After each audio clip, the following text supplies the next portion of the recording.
I don't quite understand you, and I don't think that I want to. The world isn't all flat hair and barely there underwear. It's not all giving blowjobs to your man and achieving the perfect fake tan. Reading articles in magazines, 10 ways to make him come like he's never come before. You'll have him eating out your hand, you'll have him begging you for more. Now, I'm not saying I don't want that. I want to make my sweetheart scream, and I do. I just won't dedicate my life to it. A life like that is shit. You've got to work for yourself and nobody else. You've got to look yourself up, check yourself down. Don't worry so much, keep smiling. Kiss like the world will explode. Love like you've never been hurt. Believe in him. He's just a child like you are. Keep on looking all around, let your fingers touch the sky and spread your roots through the ground. Keep on having it large to some savage sounds. Keep on living. You're a human, don't forget. Keep on spreading thick butter, keep on getting high. Wake up drunk in a gutter, read a book and feel the day drift by. Ask him out, try your luck, kiss him first and thinking about sex all day is okay, and wanking doesn't make you blind. Porn stars get treated well these days, that's another weight off your mind. Taking up the bum is fine, it's fun, I bet your mum's done it, and your gay best friend. Just wash your hair, don't dry it, eat chips and dance, don't diet. Wear high heels if they make you feel sexy, I know they work for me. Then again, don't fret if you don't turn heads when you've just got out of bed on a come down. You're only popping down to Greg's, then you're back up into bed and you're not going to meet the love of your life in Greg's. Probably you might too, don't give up hope. But if he loves you, he'll love you come down to Knoll. He'll love you looking fresh from getting fresh with him. He'll love you waking up next to him. Yeah, he'll love you taking off your clothes, but he'll love you getting dressed and he'll kiss away your tears and he'll soothe you when you're stressed. Now you can say that I'm being idealistic and unrealistic romantic, I am. But how the fuck do you deal with your loneliness if you can't dream?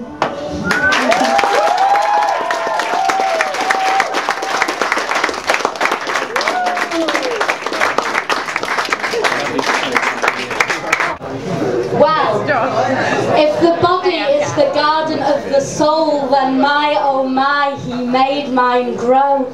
Vines twined around my cheekbones spread their roots between my toes, and he wonders why I would have jumped when he clapped and why I would have come if he clicked. But I must keep things in perspective and remember that he is just a tongue and a dick like the others. I'll stay one trick ahead and forget, but snapshot memories sprout through the cracks of my days, of his earth-coloured eyes that spoke to me from in between my thighs.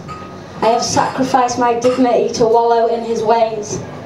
Now I am left alone but not lonely, sat here writing in pencil. How rustic, the world is blustering by but it's still in here. I will weed him out and grow a brand new leaf. I'll whisk up mischief with my pencil and my mind. Now I'm not saying he treated me unkind. He could have done much better, but I don't mind, because it certainly wasn't a waste of my time, and time to me is precious. It is gem-like and emerald and waiting to be spent as pent-up brain cells pour on paper and the clock ticks on. It is empty and emerald and begging to be filled up with pilled-up adventures and achievable schemes, but he wastes it as he waits for his disparate dreams to come true. I am through with him now, because I'm starting to know that soon there'll be another who can make my garden grow. Yeah! They tell me to leave him alone. My father says come on home. My doctor says take it easy. Oh, but his loving is much too strong. Then I told him I was going to leave him, and he said, well, babe, if you believe in us, then maybe we'll go far. If you spent less time wishing that things could be different, you'd have more time to enjoy the way they are. I feel stifled by your city, I can still pick out the stars and pull them down by their elastic, tie the strings around my wrists, and they bounce me to the heavens when I'm pissed. Then I told him that I thought that he drank too much and that drinking wouldn't melt him into place. I was lying.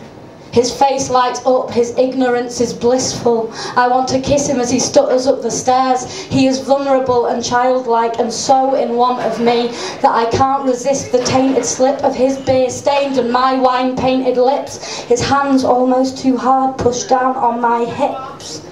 We see if we can fit in one last trip to the bar. If you spent less time wishing that things could be different, you'd have more time to enjoy the way they are.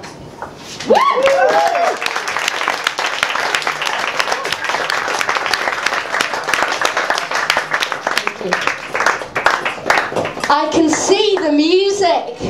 Give me some more of your sweet Moloko. Although he's a no-show, his echoes crunch through me. Today we are painting the rainbow. Tomorrow all our layers will come off. We are united at seed in heavy breaths, sweating and knotted, blood clotted, lost and confused. His absence is noted. So I'll float alone then, minus the closeness you get from a friend liking looking isolated. My cramped atoms dissipate and I curdle with the drink.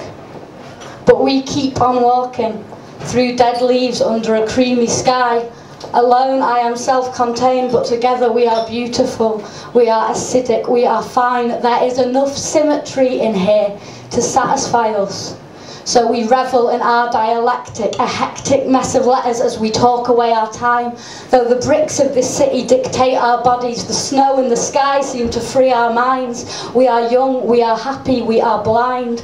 But what's in store for us looks neater, so we choose to close our eyes.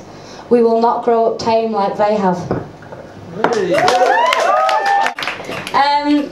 This is a song about being in love with a butcher. The minute you showed me the joint, I could see you were a man of distinction, a real pig vendor, striped apron, thorny hat. I smacked my lips and thought I really want some of that. From the tail to the oink, you've got everything a girl could need for tea. Hey, pig vendor, hey, pig vendor, then a bit of pig to me. How'd you like to have chops, chops, chops? You could show me your chops, chops, chops. You could show me a lot of bits of offal and trotter. But maybe it's bacon I want, back or streaky, smoked or plain. I've got the choice. Ham, shank, belly, ham, shank, belly, prawn, black pudding, dry as slice. You make me go weak at the knees when I see what you've got on display. It's a great temptation. The window of your store can more than satisfy a rampant carnivore. Oh, mister, I'm begging you, please. I don't care if it costs me half my salary. Hey, pig vendor! hey, pig vendor,